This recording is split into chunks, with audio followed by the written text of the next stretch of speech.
अस्सलाम वालेकुम दोस्तों।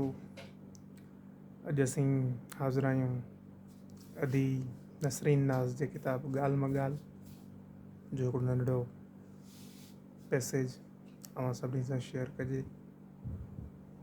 माह रमज़ान दुआउनि जो महीनो आहे।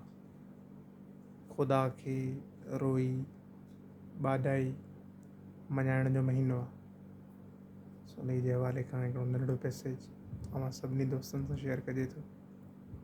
अदी नसरीन लिखे थी त अल्लाह इंसान जे अंदर जो हाल ॼाणे थो। हुन मालिक ऐं ख़ालिक खे सभु ख़बर आहे, पर पोइ बि बंदगीअ जो हक़ इहो आहे त रब जे अॻियां ॿाॾाइजे। उन खां घुरिजे उन जो दर न छॾिजे। इहा अलॻि ॻाल्हि आहे त जिन वटि दुआ घुरण जो सलीक़ो नाहे, अल्लाह उन्हनि जी बि ॿुधे थो। जिन वटि लफ़्ज़नि खे तरतीब ॾियण जो सलीक़ो आहे, अखर उन्हनि जा बि आगामी था वञनि।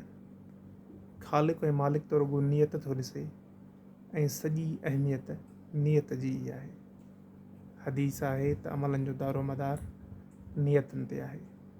सो जेकॾहिं नियत सची आहे त ॿेड़ा ई पार आहिनि। सो असां सभिनी खे बि घुरिजे त हिन माह सयाम में, माह रमज़ान में पंहिंजे नियतनि खे साफ़ु कयूं ऐं न फ़क़ति रमज़ान में, माह सयाम में पंहिंजूं नियतूं साफ़ु रखूं।